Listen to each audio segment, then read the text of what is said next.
Come on. Come on, David. You talking Nothing. about? Shies away once to hear No, I give up. progress. No, I don't want to. Like, dude, Do you? comfortable.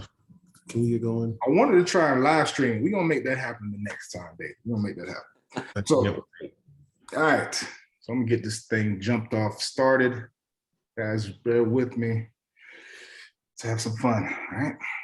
3, 2, 1.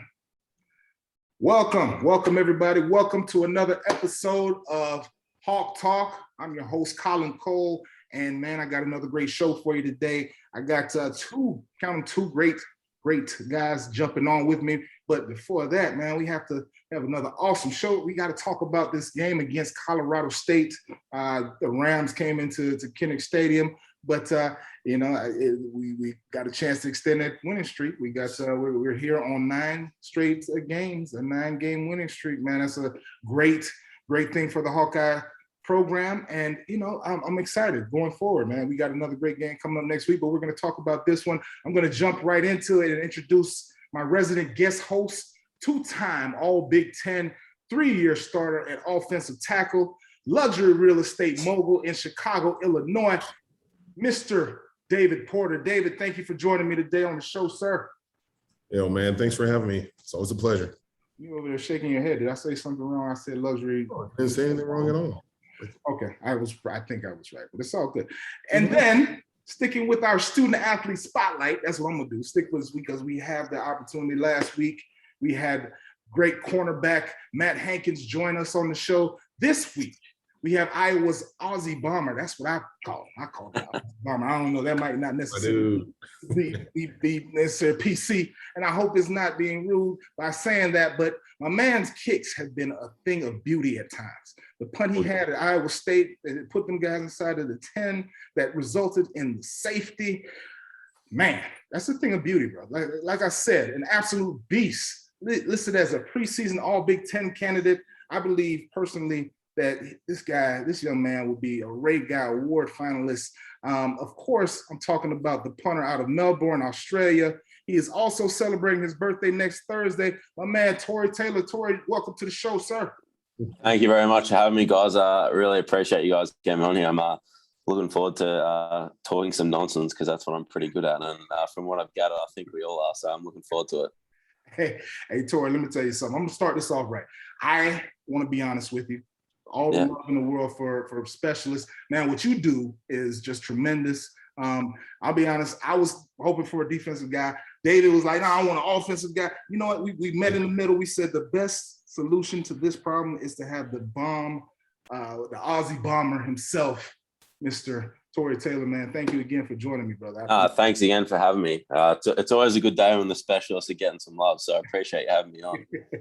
No doubt. So, guys, honestly, throughout this season, man, the Hawks have had been kind of dominant early on, right? I mean, especially on the defensive side of the ball. Offensively, the Hawks have gotten off to slow starts in each of their first 4 games. And they faced the Rams, who this Colorado State team was not. They weren't intimidated by the number 5 ranking. So first off, I'm gonna jump to you, David. Let's talk about it, man. You got a chance to be in Iowa City this past weekend, man. Tell me about what you saw out of that Rams team, specifically as their defense. We got a chance to kind of see a 4-3 scheme as opposed to that 3-3-5 that we saw against that opponent prior. So. What do you think? What was your overall take being out there in Iowa City, bro? I'm going to Denny Green you. They are who we thought they were. Right. That's when I looked at when I saw Colorado State. They are what we thought they were. They're a tough physical team, and they came ready to play. Right. And when we talked about the 3 keys last week, one of the keys for us was to start early, like get started fast, get started quickly, get our offense going, and get our run fits in there so that we can actually establish the offense. And we didn't start quickly, right? They came out and they were ready for us, and we just kind of like showed up. Hey, we're number 5, Iowa. Let's go. And they're like, well, you got to prove it. And we weren't quite ready for that yet. So we left the first quarter with 0 points. 0 points. It wasn't until the second quarter that we really started to get going, but we went into the half down 14-7. Yeah, that was a tough pill to swallow. When I was walking around the stadium, A lot of the fans were disappointed. They were downtrodden. I'm like, it's okay. We're going to come back. We're going to get this, right this ship. But, the best thing I can see about this is, by far, I'm going to say it's probably our worst game of the season, and we still won. We still have not put together a complete game. It was probably our worst game of the season, and we still won. That's how talented this team really is. They are so talented that they don't even have to play their best. They can still win by double digits. What do we win by? Was it 24-14? Yeah, 24-14. 10-point victory, right? And it wasn't even close to our best game. Our defense came out in the second half and just pitched a shutout. I mean, these guys were freaking flying all over the place. It was amazing to watch those guys play. And then, of course, your punts. They average 2 yards of return. Yeah, I think about that. Yeah. Yeah, I thought about it too. It was really good. I appreciate that. Yeah, it's a bit hard to return a punt when you shank it out of bounds. But I appreciate the nice words. Thank you. Wow.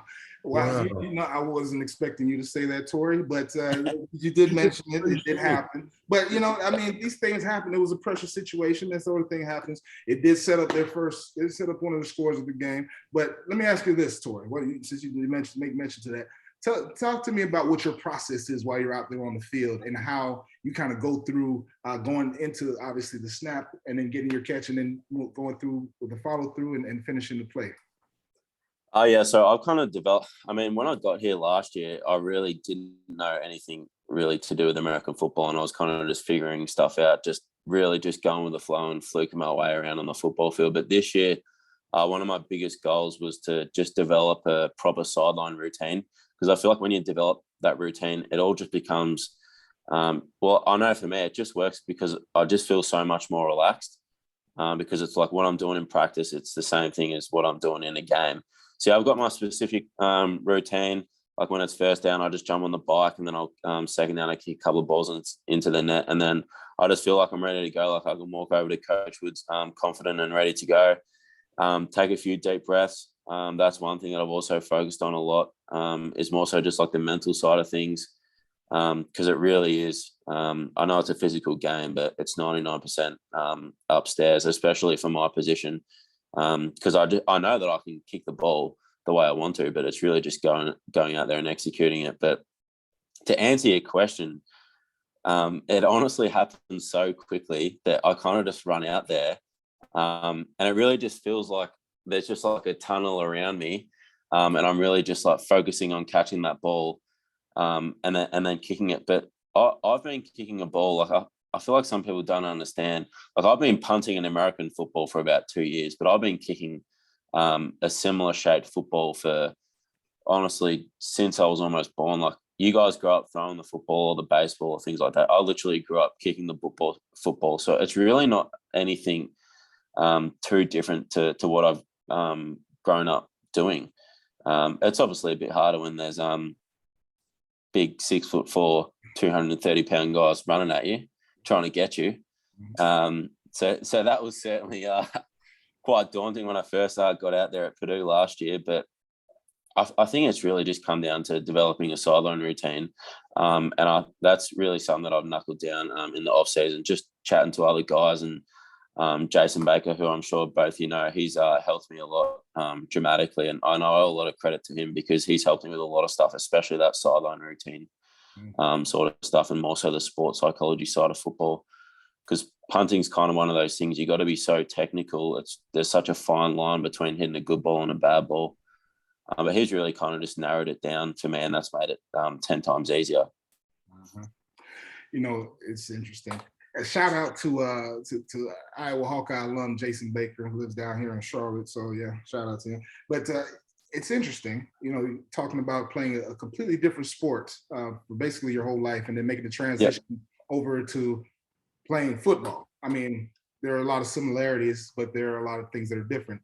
Talk to us a little bit about how you've made that transition in terms of not necessarily, I know certain aspects of rugby mimic a lot of what goes, or I should say there are a lot of similarities between rugby and football. So growing up and what you being an athlete and playing that sport as long as you have, talk to us a little bit about how you feel comfortable and confident doing what you do on the field on fourth down when your time comes.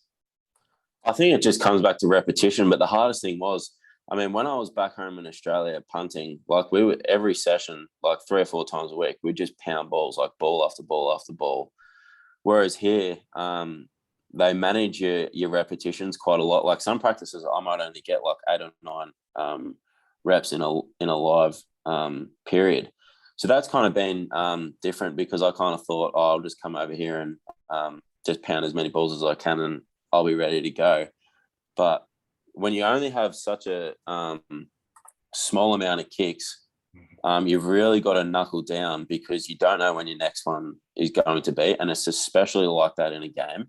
And I think that's what the most disappointing thing was. I'll bring it up again, heading that ball out of bounds. It's kind of like, I always think like, oh, if Spencer misses a shot downfield or something, like, okay, like he gets another one, like it's only second down. Whereas if I kick a bad ball, it's just like, well, there's absolutely no guarantee that I'll get another one. You know what I mean? So I think it was kind of good to go out there in the second half and rectify a few mistakes that I made in the first half.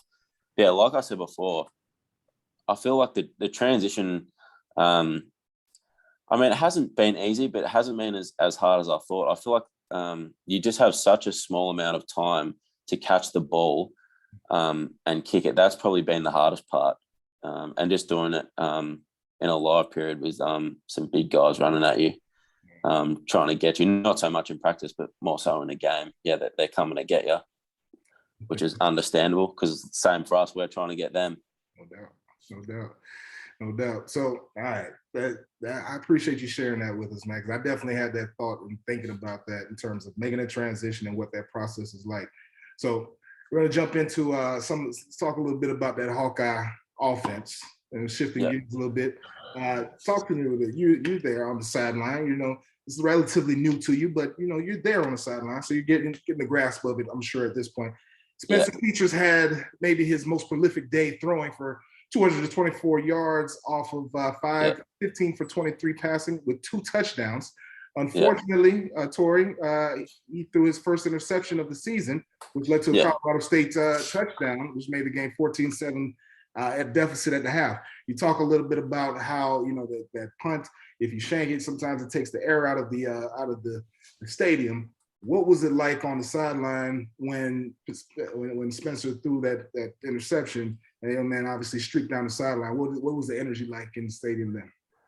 I think, I mean, within the stadium, obviously there weren't many fans that were very happy. I mean, I'm sure David can attest to this. I'm sure there were people around him yelling and screaming and saying God knows what. But no, I know none of us really care about that.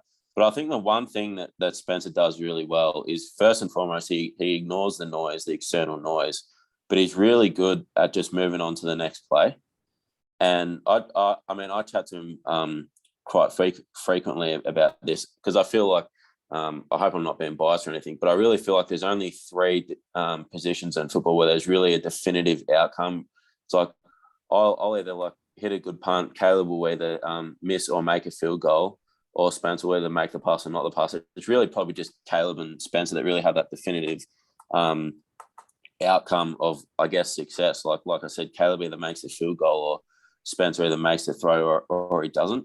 But like I said, one thing that Spencer does really well is just moving on to the next. And he was obviously disappointed in himself with what happened in that second quarter. But he just, like I said, he moves on really well. And all the guys on the team, we're always encouraging not just Spencer, everyone else, because everyone wants to be a perfectionist, but what are you really perfect at? So it's one of those things that we're just always trying to encourage one another. No one's ever putting one another down. Well, I know from my point of view, but I'm always right. I'm right next to Spencer on the sideline. The QBs and the specialists are always at the far end, and we're always getting around Spencer. Some obviously the fans aren't, and sometimes I want to turn around and tell them to shut up, but you can't really do that. We're really lucky to have someone like Spencer. Not only is he a good player, but he's one of the greatest people you'll meet. And it's funny, when I first got here, I kind of had this idea that like quarterbacks like these like serious dudes, like don't joke around, like you don't really talk to them, they keep to themselves. but Spencer's almost like the complete opposite. Like serious when he needs to be, when it's football, but just a really nice guy. Really easy to have fun with, really easy to talk with, really easy to joke with. And he's just an enjoyable person to be around. And I think what everyone appreciates about Spencer is first and foremost, he's honest, and he's just a really, really good leader, which I'm sure many of the coaches have said to you guys before, and you guys have probably seen it when you've been in the building. Well, you definitely have to have good leaders, and Spencer definitely has been that. I've had the opportunity to talk to him, and tremendous young man, definite leader, like you mentioned. And like you talk about, there are various positions on the field that you have to, if nothing else, you have to have a short-term memory. Specifically at cornerback, quarterback, running backs. At times, you got to have that ability to say, whatever just happened, it happened, and now it's over with. And so you move on from it. And so as a quarterback, unfortunately, it's unfortunate you throw that first interception of the season, and it's unfortunate that there's a touchdown that is scored off of that. However, how do you react to that? How do you rally? How do you, that's the true testament of what a leader is. Is that, it's not about what you do when things are going well. It's about what happens when the bullets are flying and the difficult times happen. And he responded very well as well. So, David, I got to shift to you, man. I got to ask you this. Speaking of that play specifically, we are under 2 minutes and a half, driving inside the 15-yard line, and the choice to run a wide receiver screen into the boundary. What do you think about that? That's obviously, it's a little tough. It's going to be something that's probably anticipated. It's just, that's a really tough spot to run that play. It really is. But the best thing, and I keep going back to the best thing about all this stuff, and you guys alluded to it the whole time, is Spencer bounced back. He's mentally tough. And because of that, he was able to just stay the course and just, hey, let's go. All right. That play was a really tough one for me to see. But we bounced back, we keep moving forward, and just, got right at the ship. Spencer, like you said, I think that interception snapped a 25 we'll call it 25 quarter record that he had. I think something like that, right? Yeah.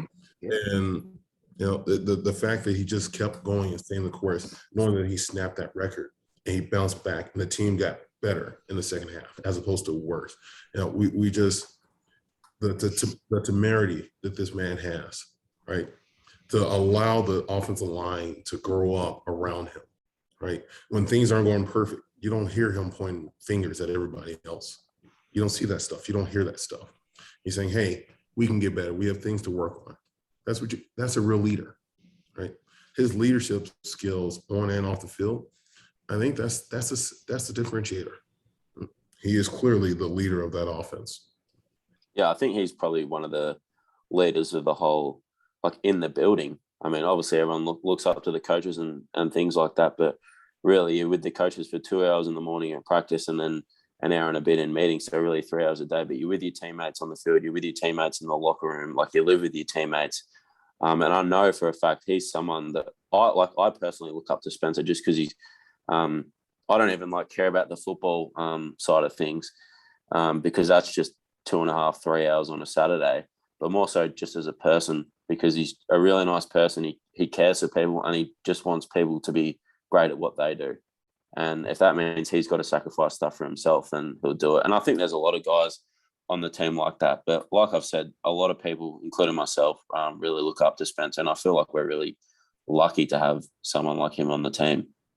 No doubt. You got to have somebody with some tenacity at your quarterback position, somebody who has that certain something that can lead your team. And I definitely have that same perspective of Spencer Petras when I got a chance to meet him. So I appreciate you being able to echo that, obviously being there around him on a daily basis. He got a chance, he got a chance to get some guys involved. I saw Armand Bruce the fourth on an end around. I saw my man Keegan Johnson catch 2 bombs, one for a touchdown. Keegan's what, freshman, true freshman? Redshirt? Yeah, true freshman. Yeah, early enrollee. Came here in late January. So yeah, we're lucky to have Arlen and Keegan, because I'm sure they could have gone to a lot of other places. I mean, to be able to have those kind of weapons in this offense, Brian Ferentz has been able to open it up. I mean, we haven't really gotten to Big Ten play yet, but we've seen a wide open passing attack so far. David, we talked a little bit about this. I'm gonna bring it back to it, man. This running game, the running game was quiet. 54 total yards. Tyler Goodson led the way with 57 of those yards. Not quite the output that we were looking for, but what did you see from the offense in terms of what the run game looks like and how what we need to do to continue to progress in that area? It hasn't changed. Our continuity is just still off. Like the communication along that line, that front line, and how we're handling what's happening with that defensive line and the linebackers, we're just out of sync right now. We're out of sorts. I don't know if it's a miscommunication or a misunderstanding of what your assignments are, but we are not hitting on all cylinders like I'm used to seeing our Iowa offense do, right? So that's a lot of what I'm seeing. Spencer took some hits this past game that I did not expect him to take. He did. Yeah, and I think that also, sorry to barge in, I think that also comes down to just having such a young O-line. I know I've obviously got experienced guys like Linda, who's arguably the best center or lineman in general in the whole nation. But I mean, like you look at guys like Connor Colby, freshman, and then Mason Richmond at the left tackle, first year starting. Same with Nick DeYoung, first year starting. Kyler Schott's been injured, so Justin Britt, first year starter. So I feel like everyone's still young and everyone's still gelling as a team. And I feel like as the games go on, we really start to notice a big difference, especially in the run game and the big boys up front. Yeah, we're lucky that they're very athletic and big. Yeah. That makes up for some of their shortcomings. They're not short at all, but like they're really not short. They're my size, but they're athletic. They're big. They can recover, and that's saving us right now. But once you get to the point where we're able to play in continuity with each other as an offensive line, back when we were playing, our offensive line wasn't very good when we first started. When we got to the end, we were actually really good because we had played together for so long. Yeah. Our right tackle, Tristan Wirfs, he's gone. That was 2 years ago, right? And then we lost AJ last year. Yeah. Right? Yeah. Right. So we got, like you said, we have a lot of young talent there, and they're very talented. Don't get me wrong, but the continuity just isn't there yet. Right? When you're passing off a twist and your pass actually like this, and when you close that gap, we're not doing that now. The defender's splitting us. It's just one of those things where as we start to play more together, we get more experience, we start to trust our technique more as an offensive line, you're going to start seeing that pocket really start to clean up, and you get the half moon curve going, right? Yeah. That's I think similar to what you mentioned about the game in general on the weekend, it's just like, yeah, we didn't play our best, but we still won. I think that's kind of the same thing, I guess, like any position, but especially the O-line. It's like, it's probably most exciting knowing that like these guys are so young and they're only going to get better. Like they're just going to keep on growing and keep on gelling and keep coming together just as a unit in general. So I think it's going to be really exciting for the next 2 years. I know obviously we're probably not going to have Lindy snapping the ball back to Spencer for too much longer, but someone will come in and play his role. But yeah, we've got a really young football team in general, as you probably guys know. So I think that's really exciting as well. No doubt. That's what it's about. You know, it's about growth, Yeah. about constant growth, especially finding that continuity, like David mentioned. You know, I will echo his words in terms of offensive linemen needing that time together to definitely gain that continuity and be comfortable and confident and being able to pass off pass rush schemes or, you know, running schemes when it comes to being able to figure out who needs to get to that next level. Those are obviously key components to that zone, the outside zone scheme that those guys will definitely develop over the next however long they get the opportunity to play with each other. So let's shift gears again, guys. We're going to jump onto the defensive side of the ball. Colorado State's QB Centeio, quarterback. Hey, David, guess where he's from? You may not have noticed this. You may not have known this prior to me telling you this right now, but he's from Pompano Beach, Florida.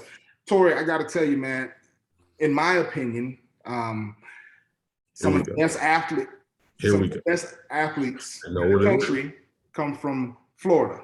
Oh, Right? So I would be lying if I said I hadn't heard that from other guys, because even guys not from down the south, and I don't want to talk you up too much, Colin, but I heard those guys from Texas and Florida and Alabama and Georgia like that. I heard they I guess they're built different down there. So, but I don't want to talk you up too much. But yeah, go on. Sorry. You don't have to listen. You don't have to worry about talking me up too much. All it's about is just being honest about a situation. Now, I will say that yes, those other guys, Texas, Alabama, and all, they're okay guys. But we're talking Florida here. Now, I'm making it relevant because Centeio, he had a pretty decent game. He's from Pompano, Florida. Dave, that's not a shocker to you, is it? Okay. So I just heard what Tory said. He said, I hear that a lot from the guys from Florida, from the guys from Texas, and the guys from Alabama about how good they are. That's what that man said. You don't hear from other people that are not from that area. I don't understand what we want here. What is this? We got to deal with reality here. Don't do that. Don't do that. No, Tory, you're in reality with me, okay? No, we always hear you guys say that about yourselves. You've been saying this to me for almost 20 years. You're tired of hearing this. For real. Holy smokes. Freaking Floridian people. No, doesn't that surprise me one little bit that you brought that up? Not even a little bit. Not even close. Nope. I'm not surprised at all. Yourselves. Listen, nope. This is what I will say. Typically, this works one way, right? Typically, it is a foregone for understanding as to who is, and then it is shown on the field, David. Tory, it's shown on the field as to where the true athletes are from. It's shown. So I'm gonna leave it there. It doesn't matter. At this point, we're talking Colorado State. We're talking about Centeio, a heck of an athlete.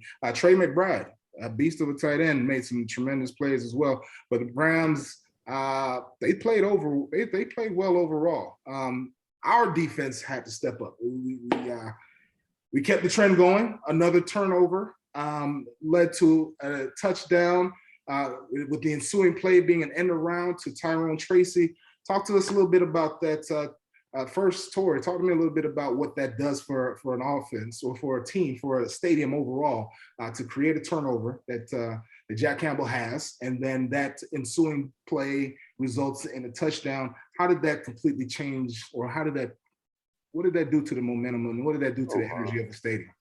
Well, first and foremost, I mean, Jack Campbell and Seth Benson, they always just manage to be around the football, don't they? Even Justin Jacobs. We've got some great linebackers. But you could feel, I guess there was just like a bit of a shift in momentum as soon as that turnover happened. I felt like everyone was like, oh, finally, like there's a turnover or there's something good happening in the game. And you could really feel the momentum shift really start to go away. And then obviously Tyrone scoring that touchdown really helped as well. And I think really settled everyone down. Just because, I mean, it'd be lying, like there was obviously a few nerves at halftime because we're obviously expecting a good game and a tough outfit, but I think it caught everyone by surprise. But everyone regathered their thoughts and in the locker room, and there was a couple of sprays from coaches, and as you've probably been on the receiving end yourself. Everyone came out ready to go, and like I said before, you could really feel the momentum shift when Jack scooped that ball up or dove on the ball, and then Tyrone punched it in the end zone. I don't know what that play is called, but where it obviously isn't something normally do. I really don't know too much. Right. No, it was an end around. It was like a reverse play. Yeah, reverse. That's it. Yeah. Reverse, and Tyrone took the handoff, which was some nice ball handling. May I say, by Spencer. He definitely he faked out the cameraman a little bit, so it was pretty tremendous to be able to come out with that kind of play. David, let me ask you this, man. You were there in the stadium. You got a chance to see it firsthand. You got a chance to see it from the stands. What is it? When did you feel like the sequencing kind of changed and the defense took control of took kind of control of the game? Like, was this the turning point for the game? And did you see just a whole total shift? I mean, Tory definitely shed light to what it felt like on the field. Yeah, it was the beginning of the second half. The beginning of the second half is what, I mean, that third quarter, that was the game. Hey, the defense pitched a shutout. Our offense came in and scored 14 points, right? At that point, the momentum shifted, right? We had Big Mo on our side. Punts were everything. We were clicking on all levels, right? Special teams, offense, and defense, right? We were finishing really strong at that time. We came out of the second half, came out of halftime, and we started fast, right? And we just finished strong, kind of finished through the fourth quarter. We finished up with a field goal. But that third quarter, that's when we asserted our dominance, right? That's when we started to impose our will on the other team. And I know we talked about this last week. That's what I wish we had done in the first quarter.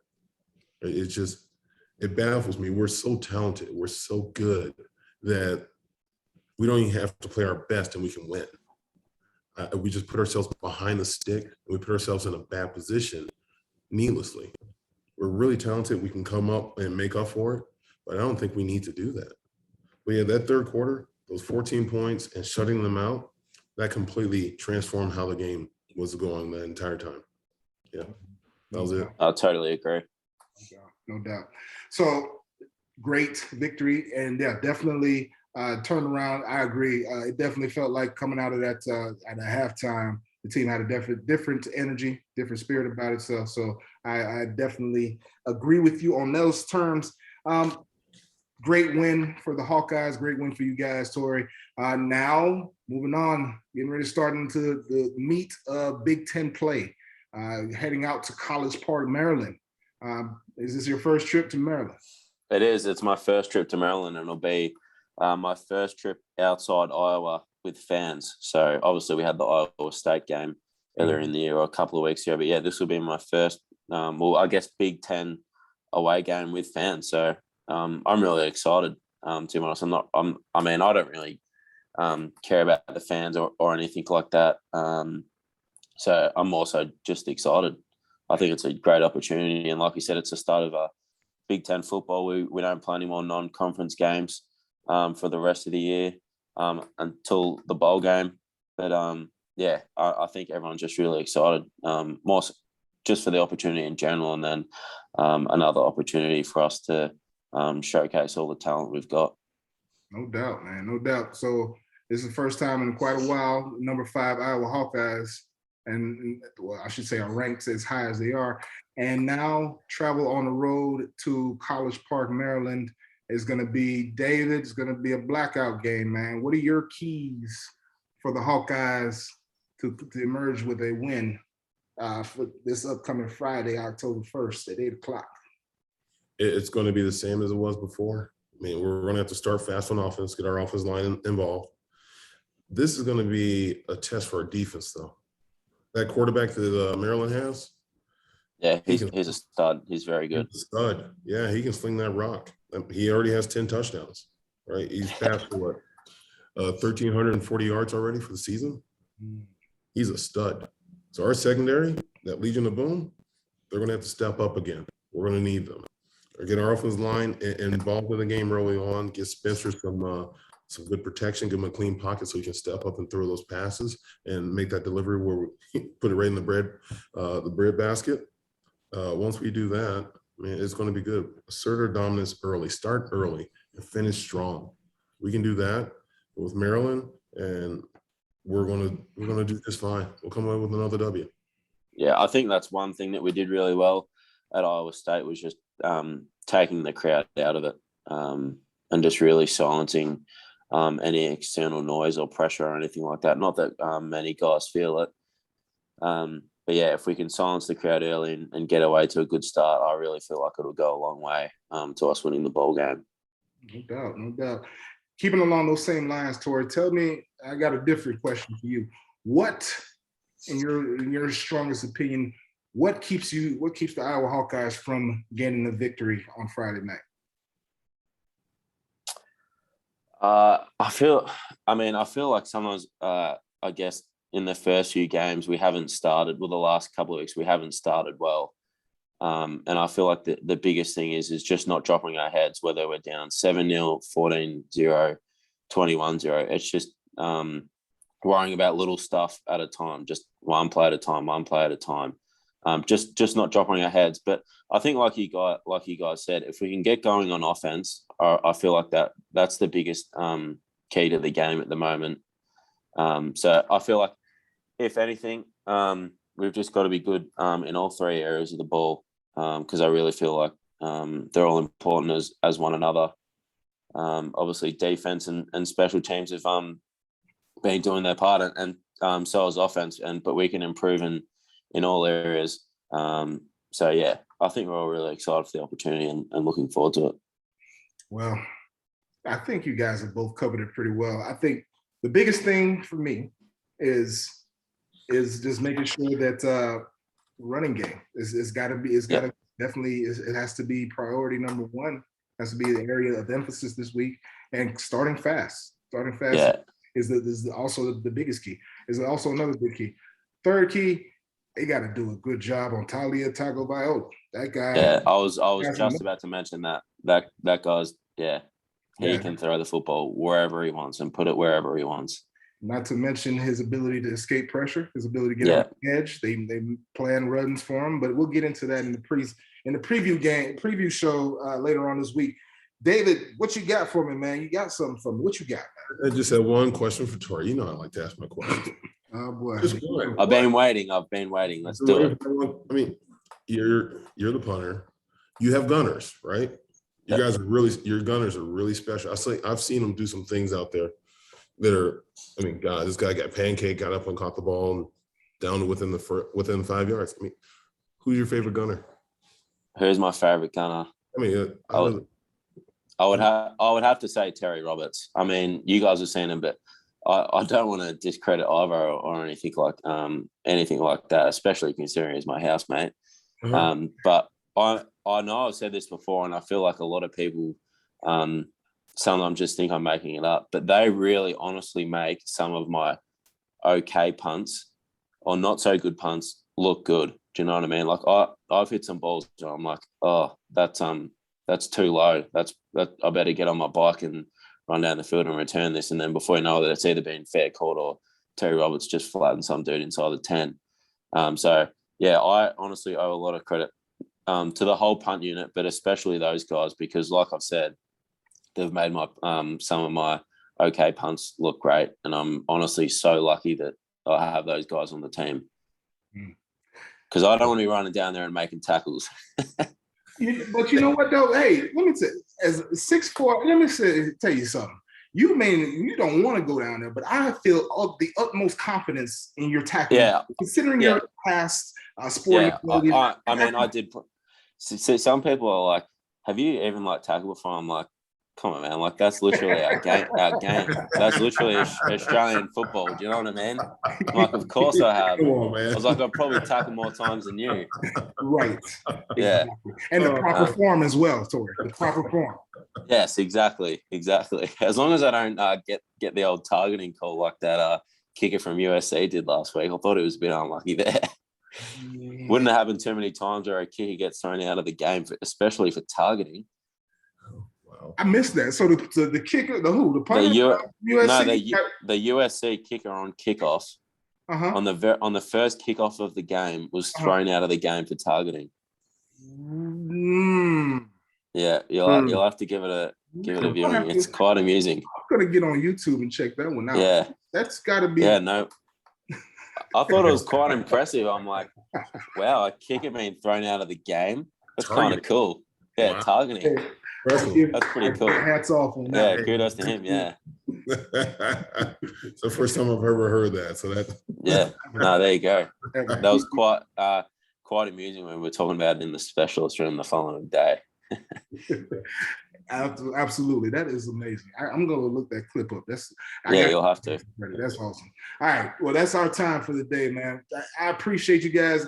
Hawk Talk, you guys, Hawkeye Nation. I appreciate y'all for joining me, as well as my co-host today, David Porter. Tory Taylor did an amazing job. I appreciate you from all these guys here today. Thank you all for joining us, And please come back and catch the pregame show. And we'll pregame, we'll preview the Maryland Terrapins and the work that they do, man. It's going to be an awesome game Friday night. I will be there, Tory. I will be in College Park. Oh, that's what I want to hear. I'm looking forward to seeing you after the game then. No, I appreciate you guys having me on. Yes, absolutely, brother. Absolutely. I'm excited to be there, bro. I'm excited. Absolutely. What you got to say, David? You seem like you got something to say. Excited to see you after the game. I told you that's what he was going to say. You'll see me after the game, hopefully. But yeah, you'll definitely see me there, buddy. And hopefully after a win. Absolutely, brother. Appreciate you again for coming on. And for everybody else, thank you for joining us. This is Hawk Talk. Take care and God bless. And go Hawks. Thank you very much. Go Hawks. Perfection. All right.